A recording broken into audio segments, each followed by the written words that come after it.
नमस्कार दोस्तों, मेरा नाम है अंशुमन नायक और आप सभी का बहुत बहुत स्वागत है इंडियन डिफेंस न्यूज के डिफेंस टॉक सीरीज में,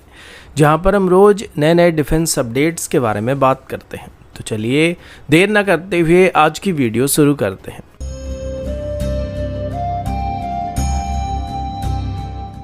आज की पहली अपडेट घातक यूसीएवी प्रोग्राम की तरफ से है। भारत का एम्बिशियस घातक यूसीएवी प्रोजेक्ट, जिसे डीआरडीओ और एडीए मिलकर अभी डेवलप कर रहे हैं, अभी एक नए क्रूशियल फेज में एंटर करने वाला है। ये प्रोजेक्ट ऑफिशियली अब मिनिस्ट्री ऑफ डिफेंस के क्लियरेंस का इंतजार कर रहा है, जिसके बाद इसका प्रोटोटाइप डेवलपमेंट शुरू किया जा सकता है। एस्टिमेट के मुताबिक इसके इनिशियल फेज की डेवलपमेंट के लिए 3000 से 5000 करोड़ की फंडिंग की जरूरत पड़ने वाली है, जिससे इसकी इनिशियल प्रोटोटाइप को डेवलप किया जाने वाला है। घातक यूसीएवी एक fully stealth subsonic flying wing design based combat drone होने वाला है, जिसका वेट अप्रोक्सीमेटली 12 से 13 टन के आसपास रहने वाला है। ये प्लेटफॉर्म स्ट्राइक मिशन के साथ साथ अभी कॉम्बैट एयर पेट्रोल जैसे ऑपरेशन के लिए भी तैयार किया जाने वाला है। फ्लाइंग विंग डिजाइन की वजह से इसकी रडार क्रॉस सेक्शन बहुत ही कम होने वाली, जो कि एनिमी एयर डिफेंस सिस्टम को इवेड करने में मदद करने वाला है। इस प्रोग्राम का बेस टेक्नोलॉजी एमका प्रोग्राम से काफी हद तक सिमिलर होने वाला है, जैसे कि रडार ऑब्जर्विंग मटेरियल्स हो जाए, कंपोजिट स्टेल्थ स्ट्रक्चर और इसकी एडवांस मिशन एवियोनिक्स सिस्टम को एमका से ही डिराइव किया जाने वाला है। अब इस टेक्नोलॉजी शेयरिंग मॉडल को अप्लाई करने से इसका डेवलपमेंटल कॉस्ट थोड़ा कम होने वाला और टाइमलाइन भी फास्ट ट्रैक होने वाला है। जीटीआरई की तरफ से बताया गया कि 2026 तक कावेरी डेरिवेटिव इंजन सर्टिफिकेशन के लिए तैयार होने वाला है, और जब तक कावेरी इंजन सर्टिफाई नहीं होता है तब तक घातक यूसीएवी की प्रोटोटाइप को डेवलप करना संभव नहीं होने वाला है। और इसी वजह से अभी तक गवर्नमेंट की तरफ से इसके लिए फंड्स को लोकेट नहीं किया जा रहा है। लेकिन वंस इंजन रेडी हो जाता है, उसके बाद 2027 तक प्रोटोटाइप को बनाना स्टार्ट किया जा सकता है। पहले इसे बस एक स्टेल्थ अनमेंड स्ट्राइक एयरक्राफ्ट के तौर पर यूसीएवी के तौर पर डेवलप करने का प्लान किया जा रहा था, लेकिन अभी इसे एक मल्टी रोल यूसीएवी के तौर पर डेवलप करने का प्लान किया जा रहा है, जो कि अब deep penetration, suppression of enemy air defence या destruction of enemy air defence operation के साथ साथ कॉम्बैट एयर पेट्रोल या air to air BVR fight भी करने में सक्षम होने वाला है। और अभी ये मम-टी कॉन्फ़िगरेशन के साथ भी कंपैटिबल होने वाला है, जिसमें मैन्ड एयरक्राफ्ट के साथ कोऑर्डिनेट अटैक को करने के लिए इसको डिप्लॉय किया जा सकता है। अगला अपडेट ब्रह्मोस 2K मिसाइल की तरफ से है। दोस्तों, अभी एक बहुत ही बड़ी और गेम चेंजिंग खबर सामने आ रही है, जिसमें भारत और रशिया एक बार फिर से BrahMos 2K hypersonic cruise missile program को रिवाइव करने के बारे में सोच रहे हैं। रिपोर्ट्स के मुताबिक अभी रशियन प्रेसिडेंट व्लादिमीर पुतिन के भारत विजिट के दौरान इस प्रोजेक्ट को ऑफिशियल क्लियरेंस मिल सकता है। ब्रह्मोस 2K को बेसिकली रशिया की 3M22 जिरकॉन मिसाइल को बेस करके बनाने का प्लान किया गया था, जो कि एक nuclear capable scramjet power hypersonic missile है। जिरकॉन पहले से रशियन नेवी में ऑपरेशन हो चुका है और यूक्रेन कॉन्फ्लिक्ट के दौरान भी इसका इस्तेमाल किया जा चुका है। अब जैसे कि ब्रह्मोस 2K इसी को बेस करके बनाया जाने वाला था, तो ब्रह्मोस 2K का एक्सपेक्टेड स्पीड मार्क 7 से मार्क 8 के बीच होने की उम्मीद किया जा रहा है, और इसका रेंज अप्रॉक्सीमेटली 1500 किलोमीटर तक होने की उम्मीद किया जा रहा है। सबसे बड़ी बात यह कि इस मिसाइल का scramjet engine continuous hypersonic speed को मेंटेन करने वाला है, यानी कि लॉन्च होने से लेकर स्ट्राइक करने तक ये हाइपरसोनिक स्पीड में फ्लाइट करने वाला है, जिस वजह से ये मिसाइल लैंड अटैक और एंटी शिप रोल में दोनों में काफी खतरनाक होने वाला है। ये प्रोजेक्ट पहले भी एक बार प्रपोज किया जा चुका था,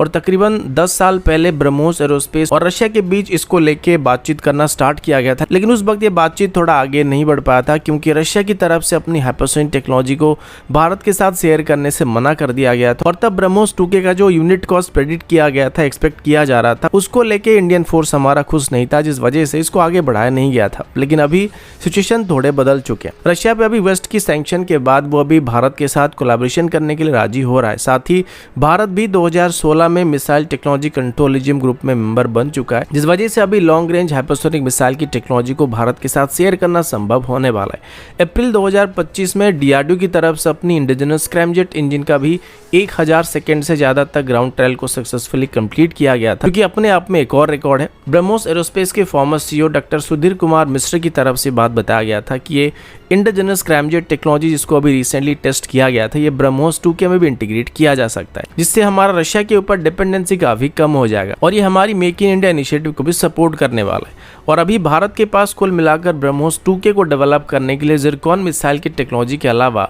इंडिजिनस ऑप्शन भी मौजूद होने वाला है। और अभी के अपडेट के मुताबिक 2026 में ब्रह्मोस 2K का इनिशियल वेरिएंट को लॉन्च करने का प्लान किया जा रहा है, जो कि मार्क 5 तक की स्पीड को हासिल करने वाला है। और इनिशियल टेस्टिंग कंप्लीट होने के बाद इसकी अपडेटेड वेरिएंट यानी कि फुल स्केल वेरिएंट को 2027 में बनाया जाने वाला है, जो कि मार्क 7 से मार्क 8 तक की स्पीड को हासिल करने वाला है। लेकिन ब्रह्मोस एरोस्पेस की तरफ से बताया गया कि ये मिसाइल एक्सपोर्ट के लिए ऑफर नहीं किया जाएगा, यानी कि इसको आगे चल के सिर्फ भारत इस्तेमाल करने वाला, और इसकी भी एग्जिस्टिंग ब्रह्मोस की तरह 3 वेरिएंट को डेवलप करने का प्लान किया जा रहा है, जिसमें एक एयरफोर्स के लिए, एक नेवी के लिए और एक आर्मी के लिए होने वाला है।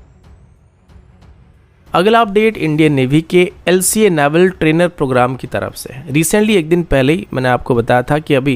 इंडियन नेवी की तरफ से तेजस की नेवल वेरिएंट को भी अपनी कैरियर से ऑपरेट करने का प्लान किया जा रहा है, और कुल मिलाकर इसकी 2 स्क्वाड्रन को भी इंडियन नेवी की तरफ से एक्वायर करने का प्लान किया गया है। अभी पता चला है कि तेजस की नेवल वेरिएंट की एक यूनिट को अभी 2026 तक MUM-T कॉन्फ़िगरेशन में मॉडिफाई करने की कोशिश किया जा रहा है। अभी तक के इनपुट के हिसाब से LCA नेवल ट्रेनर, जो कि पहले इंडियन नेवी के एयरक्राफ्ट के से ऑपरेट करने के लिए डिज़ाइन किए गए थे, उसमें अभी कुछ नए कम्युनिकेशन सिस्टम और डाटा लिंक सिस्टम को इंटीग्रेट किया जा रहा है, ताकि पायलट डायरेक्टली ड्रोन्स को इससे कंट्रोल कर पाएंगे, चाहे वो लॉयल विंगमैन हो जाए या फिर कोई लॉटरिंग मुनिशन हो जाए। सभी तरह के सिस्टम को MUM-T कॉन्फ़िगरेशन में इस्तेमाल किया सकेगा, ऑपरेट किया सकेगा।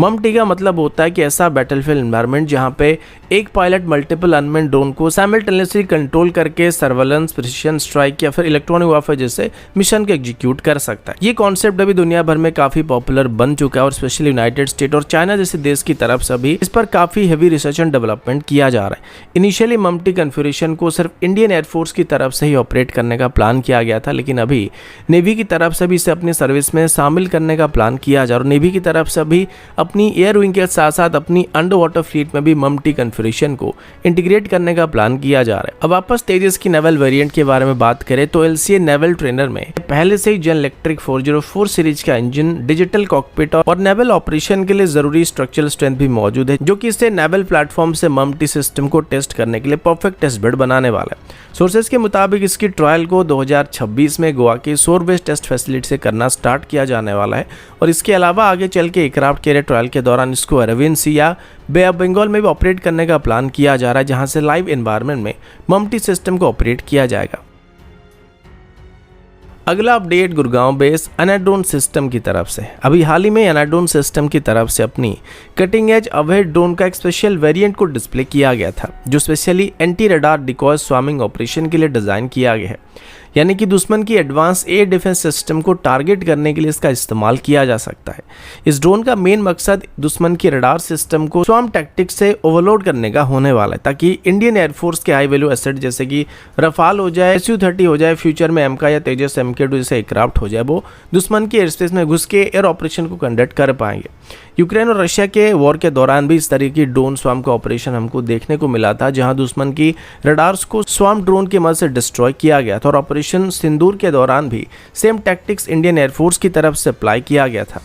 अब एनाड्रोन सिस्टम की तरफ से डेवलप किए गए अवेयर ड्रोन के बारे में बात करें तो इसमें एक active electronic warfare payload, chap dispenser, variable speed और वेरिएबल रडार क्रॉस सेक्शन जैसे सिस्टम का इस्तेमाल किया जाने वाला, जिस वजह से इसको नॉर्मल एयरक्राफ्ट से लेकर स्मॉल साइज की ड्रोन तक की RCS को और स्पीड को मिमिक करने के लिए इस्तेमाल किया जा सकता है, जिससे दुश्मन के रडार को कंफ्यूज किया जा सकता है। अभी खास करके एनाड्रोन सिस्टम की तरफ जिस वेरिएंट को अनवील किया गया था, ये खास करके suppression of enemy air defence operation के लिए तैयार किया गया। नॉर्मल केमिकेजी ड्रोन के अलावा ये ड्रोन दुश्मन की रडार सिस्टम को जैम करने के लिए एक तरीके से सॉफ्ट किल अप्रोच का अडॉप्ट करने वाली है। इसका radar cross section variation method की वजह से ये दुश्मन के रडार को फोर्स करता है कि वो टारगेट को मिस आइडेंटिफाई करे या फिर अननेसेसरी मिसाइल को फायर करे। ये वही कॉन्सेप्ट है जहां पर F-35 जैसे स्टेल्थ एयरक्राफ्ट अपनी RCS को डिजिटली मैनिपुलेट करके डिटेक्शन रेंज को कम या ज्यादा कर सकते हैं या दुश्मन को गुमराह कर सकते हैं, और इस तरीके की सिस्टम को इन ड्रोन में इस्तेमाल करने से हम किसी भी एयरक्राफ्ट की RCS को मिमिक करने के लिए इसका इस्तेमाल कर सकते हैं, जो कि स्वार्म ड्रोन अटैक के लिए या किसी भी कोऑर्डिनेटेड स्ट्राइक करने के लिए काफी फायदेमंद साबित हो सकता है।